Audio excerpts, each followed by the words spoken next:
Hi friends, welcome to my channel cloud computing in Telugu. ఇవాల్టి వీడియోలో మనం .NET ఫ్రేమ్వర్క్ యూజ్ చేసి ఒక సింపుల్ ల్యాండా ఫంక్షన్ని ఎలా క్రియేట్ చేయొచ్చు అన్నది చూద్దాం. దానికోసం నేను విజువల్ స్టూడియోలోకి వెళ్తాను. నా దగ్గర విజువల్ స్టూడియో 2019 ఉంది. ఇక్కడికి వెళ్ళి మనం దీని ద్వారా ఒక సింపుల్ ల్యాండా ఫంక్షన్ని క్రియేట్ చేద్దాం. Create new project. ఇందులో చూస్తే మనకి రకరకాల టెంప్లెట్స్ అవైలబుల్ అవుతాయి. మన రిక్వైర్మెంట్స్ కోసం అని చెప్పి ఉంటాయి ఇక్కడ. లేకపోతే మనకు అవసరమైన ఫ్రేమ్వర్క్ని కొంచెం మనం సెలెక్ట్ చేసుకోవచ్చు. Selected language, platform, project types ఇలాంటి వాటిల్లో చూసుకుంటే. అయితే ఇక్కడ మనం చూస్తే మనకు కావాల్సింది ఏంటి? AWS. ఇక్కడ ఆ ప్లాట్ఫామ్స్లో మనకి AWS అనేది కనిపించట్లేదు. సో దానికోసం మనం ఏం చేయాలంటే, ఇక్కడ AWS కనుక కావాలి మనకి అంటే కనుక మనము AWS టూల్ కిట్ ఇన్స్టాల్ చేసుకోవాలి. సాఫ్ట్వేర్ డెవలప్మెంట్ కిట్ అనేది మనం ఇన్స్టాల్ చేసుకోవాలి. ఓకే, దాన్ని ఎలా డౌన్లోడ్ చేసుకోవచ్చు అంటే AWS tool kit for visual studio 2017 and 19 అని తీసుకుంటే మనకి విజువల్ స్టూడియో టూల్ కిట్ వాళ్ళు మనకి ప్రొవైడ్ చేస్తారు, అమెజాన్ వాళ్ళు. ఇక్కడ చూసుకుంటే మనం యూజ్ చేసుకుంటున్న విజువల్ స్టూడియో వెర్షన్ని బట్టి మనకు కావాల్సిన ఫ్రేమ్వర్క్ టూల్ కిట్ అనేది డౌన్లోడ్ చేసుకోవచ్చు అనమాట. మనం 2017 కానీ 19 కానీ వాడుతుంటే ఫస్ట్ వన్, లేకపోతే ప్రీవియస్ వన్ అయితే అంటే 2013 to 15 కనుక మనం వాడుతున్నట్లయితే ఈ బిఫోర్ వన్ అనమాట, ఈ కింది ఉన్నది డౌన్లోడ్ చేసుకోవాలి. మనం యూజ్ చేస్తుంది 2019 కనుక నేను ఇది డౌన్లోడ్ చేసుకుంటున్నాను. డౌన్లోడ్ రైట్ కింద మనకి డౌన్లోడ్ అవుతుంది. సో ఇది ఇన్స్టాల్ చేసుకోవాలి మనం. దీన్ని క్లిక్ చేస్తే మనకి ఇన్స్టాల్ అయిపోతుంది. Wait a little friends. యాక్చువల్గా దీన్ని ఇన్స్టాల్ చేసేసి మీ తర్వాతనే మీకు చూపించవచ్చు. కాకపోతే మళ్ళీ ఎలా ఈ విజువల్ స్టూడియో టూల్ కిట్ అనేది డౌన్లోడ్ చేసుకోవాలి, మళ్ళీ దాన్ని ఎలా ఇన్స్టాల్ చేసుకోవాలనేది మీకు ఎవరికైనా డౌట్ రావచ్చు అని చెప్పి నేను దీన్ని కంప్లీట్గా డౌన్లోడ్ చేయడం, ఇన్స్టాల్ చేయడం అనేది చూపిస్తున్నాను. ఇది కొద్ది నిమిషాలు అయితే టైం తీసుకుంటుంది. We should wait. Right, install. Modifying visual studio community 2019 అంటే మనం యూజ్ చేస్తున్నది విజువల్ స్టూడియో 2019 కమ్యూనిటీ వెర్షన్. దాన్ని మోడిఫై చేస్తుంది. వీళ్ళ టెంప్లెట్స్, వీళ్ళ ఫ్రేమ్వర్క్, వీళ్ళది ఏదైతే ఉన్నాయో అవన్నీ కూడా మన దాంట్లో ఇంజెక్ట్ చేస్తారు. వెరిఫైయింగ్.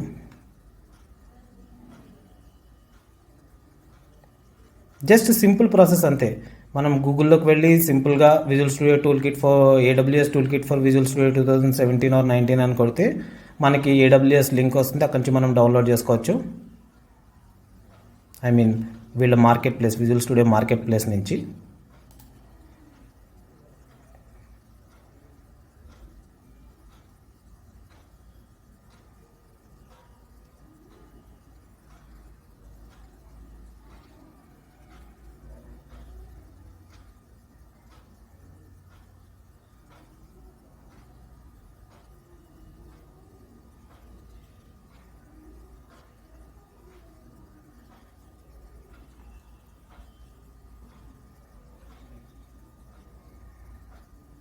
రైట్, ఇది ఇన్స్టలేషన్ కంప్లీట్ అయిపోయింది. క్లోజ్. నెక్స్ట్ మనం మళ్ళీ విజువల్ స్టూడియోలోకి వెళ్ళి విజువల్ స్టూడియోని ఇన్స్టాల్ చేసుకుంటే కనుక ఈసారి మనకి AWS రిలేటెడ్ టెంప్లెట్స్ అన్నీ కూడా మనకు అక్కడ అవైలబుల్ అవుతాయి. Okay, create new project.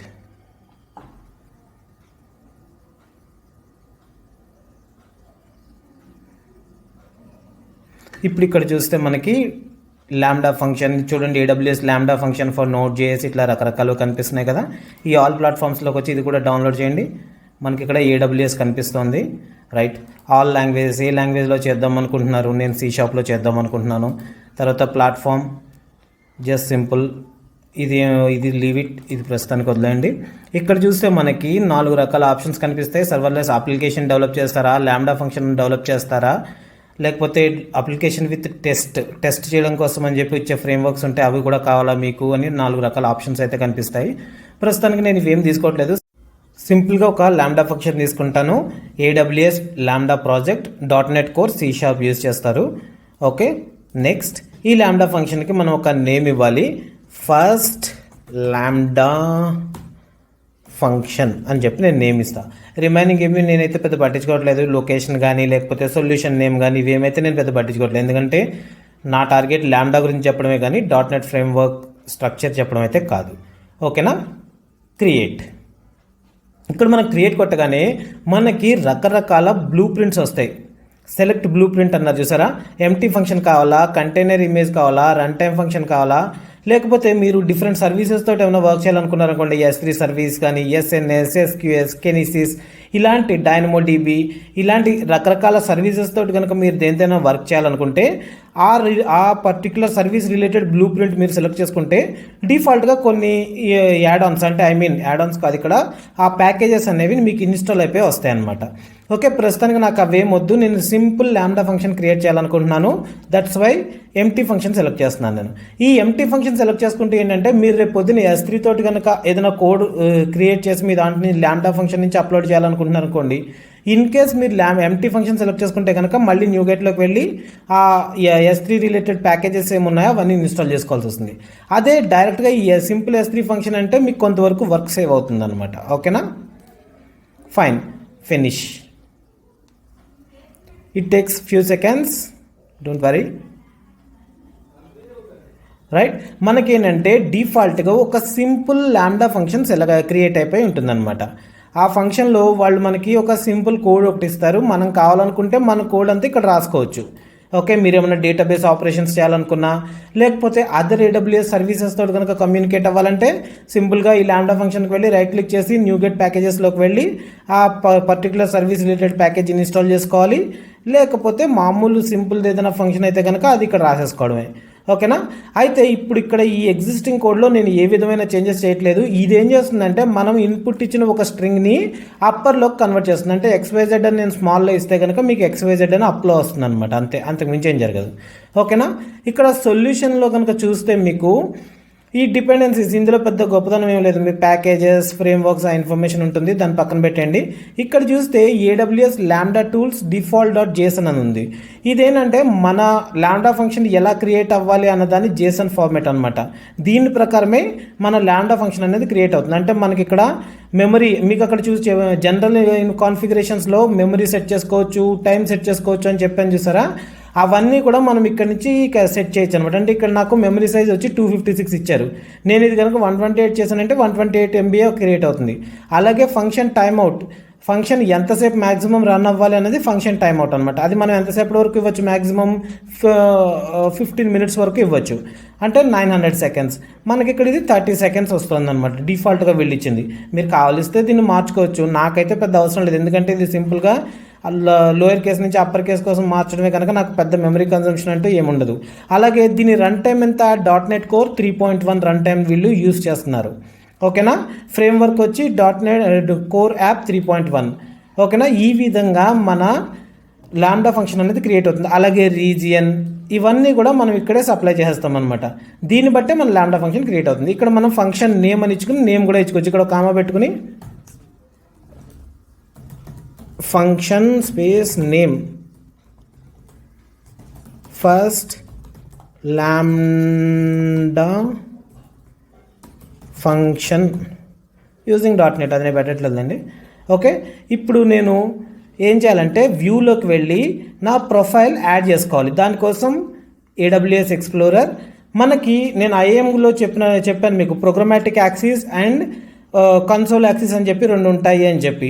Programmatic axis అంటే మనం ఏదైనా ఒక లాంగ్వేజ్, ఒక పర్టికులర్ లాంగ్వేజ్ కనుక యూజ్ చేసి మనము మన AWS సర్వీసెస్ తోటి కమ్యూనికేట్ చేయాలనుకుంటే కనుక అది ప్రోగ్రామాటిక్ యాక్సెస్ అవుతుంది. అప్పుడు మీకు ఏం క్రియేట్ అవుతాయి, యాక్సెస్కి అండ్ సీక్రెట్కి క్రియేట్ అవుతాయి. ఒక CSV ఫైల్ మనం అక్కడ డౌన్లోడ్ చేసుకోవచ్చు. ఆ CSV ఫైల్ని మనం ఇక్కడ సప్లై చేయాలన్నమాట. లేదు కన్సోల్ యాక్సెస్ అంటే యూజర్ ఐడి పాస్వర్డ్ ఉంటే సరిపోతుంది మీకు. ఓకేనా. అయితే నాకు ఇక్కడ ప్రోగ్రామాటిక్ యాక్సెస్ అనేది ఖచ్చితంగా కావాలి. దట్స్ వై నాకేం కావాలి, యాక్సెస్కి అండ్ సీక్రెట్కి. దానికోసం నేను ఒక CSV ఫైల్ అనే దాన్ని ఇదివరకు డౌన్లోడ్ చేసుకుని ఉంటే ఆ ఫైల్ని యూజ్ చేసుకోవాలి. లేకపోతే ఇప్పుడు AWS మేనేజ్మెంట్ కన్సోల్లోకి వెళ్ళి నా యూజర్లోకి వెళ్ళి కాలిస్తే ఇంకొక యాక్సెస్కి సీక్రెట్కి CSV ఫైల్ని నేను డౌన్లోడ్ చేసుకోవచ్చు. ఓకే, నేను ఆల్రెడీ డౌన్లోడ్ చేసుకుని ఇక్కడ డెస్క్టాప్ మీద ఉంచుకున్నాను. సో దాన్నే నేను ఇప్పుడు వాడుకుంటాను. ఒకసారి ఇక్కడ ఏదో ఆల్రెడీ ఇదివరకు చేసింది ఏదో ఉంది, దాన్ని తీసేస్తాను. ఓకే, ఇక్కడికి వచ్చి యాడ్ AWS క్రెడెన్షియల్ ప్రొఫైల్ అని ఉంది చూసారా, ఇక్కడికి వచ్చి దీన్ని సెలెక్ట్ చేసుకోండి. నేను దీనికి ఏమి ఇస్తానంటే CCIT cloud computing in Telugu profile. Okay, తర్వాత ఇంపోర్ట్ ఫ్రమ్ CSV ఫైల్, నా యాక్సెస్ కీ సీక్రెట్ కీ అనే దాన్ని వీళ్ళు ఇంపోర్ట్ చేసుకోమని చెప్తున్నారు, రైట్. ఆ తర్వాత మన రీజియన్ ఏంటి అన్నది ఇక్కడ మనం సెట్ చేసుకోవాలి. మనది డిఫాల్ట్గా నాకు అవసరమయ్యేది ఇప్పుడు కూడా ముంబై రీజియనే కదా, అదే యూజ్ చేసుకుంటాను నేను. మీరు ఏమైనా చేంజెస్ ఉంటే కనుక మీరు సెలెక్ట్ చేసుకోండి, ఓకేనా. ఓకే ఫైన్, నా ప్రొఫైల్ రెడీ అయిపోయింది. ఓకే, ఇప్పుడు నేను ఈ లాంబ్డా ఫంక్షన్ని అప్లోడ్ చేయాలి, పబ్లిష్ చేయాలి. నా ప్రాజెక్ట్లోకి వచ్చి రైట్ క్లిక్ చేసి పబ్లిష్ టు AWS లాంబ్డా తీసుకుంటే ఇక్కడ నేను ఇప్పుడు సప్లై చేసిన ప్రొఫైల్ ఇక్కడ కనిపిస్తుంది కదా, రైట్. ఇక్కడ నేను ఇచ్చిన లాంబ్డా ఫంక్షన్ నేమ్. ఈ లాంబ్డా ఫంక్షన్ ఎక్కడ జనరేట్ అవుతుంది? ఇక్కడ ముంబై రీజియన్లో లాంబ్డా ఫంక్షన్ అనేది క్రియేట్ అవుతుంది. Fine, next. ఇక్కడ మనం ఏవైతే సప్లై చేసామో అవే ఇక్కడ కనిపిస్తూ ఉంటాయి. ఈ జేసన్లో ఏదైతే సప్లై చేసామో అదే నాకు ఇక్కడ ఈ ప్రొఫైలర్లో కనిపిస్తుంది అనమాట. అలాగే రోల్, మీరు లాంబ్డా ఫంక్షన్ కనుక ఎగ్జిక్యూట్ కావాలి అంటే ఒక రోల్ అనేది సప్లై చేయాలి. ఆ రోల్ మీరు కావాలంటే క్రియేట్ చేసుకొని చేయొచ్చు. మీరు ఇక్కడ AWS మేనేజ్మెంట్ కన్సోల్లో రోల్స్ ఏమైనా క్రియేట్ చేసుకుంటే అవన్నీ ఇక్కడ కనిపిస్తాయి. లేకపోతే మీరే ఇక్కడ నుంచి ఏం చేయొచ్చు అంటే డిఫాల్ట్ లాంబ్డా ఎగ్జిక్యూషన్ రోల్ తీసుకున్నారనుకోండి, ఓకే, బేసిక్ ఎగ్జిక్యూషన్ రోల్ తీసుకోండి, దట్స్ ఆల్. ఇందులో చూడండి ఒకసారి, బేసిక్ లాంబ్డా ఎగ్జిక్యూషన్ రోల్ అంటే provides write permissions to CloudWatch logs. ఇది మనకి ఇచ్చేది ఏంటంటే క్లౌడ్ వాచ్ లాగ్స్కి మీ లాగ్స్ కానీ క్లౌడ్ వాచ్కి లాగ్స్ని రైట్ చేయడానికి పర్మిషన్ ఇస్తుంది అనమాట, ఓకేనా. మెమరీ వచ్చి 256 MB and time out in 30 seconds. Next, మనం ఏమైనా ఎన్వైర్న్మెంట్ వేరియబుల్స్ కనుక సప్లై చేస్తే అవి ఇక్కడ సప్లై చేసుకోవచ్చు. అలాగే VPC రిలేటెడ్ మీరు ఏమైనా పెట్టుకుంటే, అంటే ఇప్పుడు RDS తోటి మీరు కమ్యూనికేట్ చేయాలనుకోండి, RDS రిలేటెడ్ ఫంక్షన్ అనేది ఇక్కడ రాసుకున్నారు కోడ్ అనేది, అప్పుడు మీరు ఏం చేయాలి, సబ్నెట్ అనేది క్రియేట్ చేయాలి. VPC సెట్ చేసి అందులో సబ్నెట్స్ పెట్టుకుని ఆ సబ్నెట్స్ని, దాని సెక్యూరిటీ గ్రూప్స్ని, వాటిని అన్నింటినీ మనం ఇక్కడ కాల్ చేసుకోవాలన్నమాట. అప్పుడే మీ లాంబ్డా వెళ్ళి RDS తోటి కమ్యూనికేట్ చేయగలుగుతుంది, ఓకేనా. అప్లోడ్,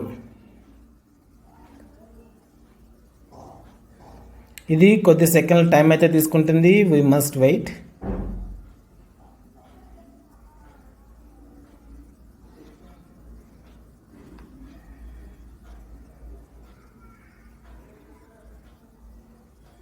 అంటే క్లౌడ్ ఫార్మేషన్ జరగాలి, మన రిసోర్స్ అక్కడ పబ్లిష్ అవ్వాలంటే, సో అదంతా అయ్యేసరికి కొంచెం టైం పడుతుంది. ఓకే, ఇప్పుడు నేను నా AWS మేనేజ్మెంట్ కన్సోల్లోకి వెళ్ళి ఇక్కడ రీఫ్రెష్ చేస్తే చూడండి, ఫస్ట్ లాంబ్డా ఫంక్షన్ క్రియేట్ అయిపోయిందా. నేను యూజ్ చేసిన ఫ్రేమ్వర్క్ ఏంటి, .NET Core 3.1, ఓకే, అది క్రియేట్ అయిపోయింది. లాస్ట్ మోడిఫైడ్ ఎప్పుడు 8 seconds బ్యాక్ జరిగింది ఇదంతా కూడా. ఒకసారి లోపలికి వచ్చి చెక్ చేసుకోండి. ఇక్కడ మనం ఏమి ట్రిగ్గర్ యాడ్ చేయలేదు, మనం కోడ్ నుంచి కూడా ట్రిగ్గర్ యాడ్ చేయొచ్చు. అది ఎలాగా అన్నది నెక్స్ట్ మరొకసారి నేను మీకు చెప్తాను. అయితే ఇప్పుడు నేను ఇక్కడ నా ట్రిగ్గర్ యాడ్ చేసుకోవాలనుకుంటే కనుక ఇక్కడ చేసుకుంటాను నేను, ఓకేనా. ఇక్కడికి వచ్చి చూడండి, కాన్ఫిగరేషన్స్లో మనం ఇచ్చిన మెమరీ ఎంత 256, అలాగే టైమ్ అవుట్ ఎంతసేపు అని చెప్పాను, 30 secondsలో ఇది టైమ్ అవుట్ అవ్వాలి అని చెప్పాను. అయిపోయింది, అంతేగా, రైట్. ఓకే, ఇప్పుడు మనం దీన్ని టెస్ట్ చేసి చూద్దాం. అంటే ఒక లోయర్ కేస్ పంపిస్తే అప్పర్ కేస్లో అది మనకి కనిపించాలన్నమాట. అది ఎలాగా అన్నది మనం ఇప్పుడు చూద్దాం. ఓకే, ఇప్పుడు మనం దీన్ని టెస్ట్ చేద్దాము. దానికోసం టెస్ట్లోకి వెళ్ళి సింపుల్గా నేను ఏం చేస్తానంటే దీనికి టెస్ట్ అనే నేమ్ ఇస్తాను. ఇవన్నీ పక్కన పెట్టండి. మనం నేమ్ ఇక్కడ ఇన్పుట్ ఏమి ఇస్తాము, సింపుల్గా సంథింగ్ స్మాల్ లెటర్స్లో ఇస్తే అది క్యాపిటల్ లెటర్స్లో రావాలి. CCIT అని ఇస్తాను, అంటే ఏంటి, cloud computing in Telugu. Test, here మనకి లాగ్స్ వచ్చాయి. ఇక్కడ CCIT క్యాపిటల్లో వచ్చిందా, మనం క్లౌడ్ వాచ్లోకి వెళ్ళి లాగ్స్లో చూస్తే మనకి ఇది క్యాపిటల్లో కనిపిస్తుంది. అలాగే మీరు దీన్ని తీసుకెళ్ళి API గేట్వేతో కలిపి ట్రిగ్గర్ చేసుకోవచ్చు. కాదనుకుంటే వేరే ఏదో ఒక సర్వీస్తో ట్రిగ్గర్ చేసుకోవచ్చు. అందులో కోడ్ ప్రకారం మీ రిక్వైర్మెంట్ ప్రకారం కోడ్ రాసుకుని దాన్ని రకరకాల సర్వీసెస్ ద్వారా మీరు ట్రిగ్గర్ అనేది చేసుకోవచ్చు. ఓకే ఫ్రెండ్స్, ఈ విధంగా మనం AWSలో ఒక ఫంక్షన్ని .NET ఫ్రేమ్వర్క్ యూజ్ చేసి మనం క్రియేట్ చేయొచ్చు అనమాట. Okay friends, thank you so much. Next వీడియోలో మరొక మంచి టాపిక్తో మేము ముందుకు వస్తాను. Bye bye.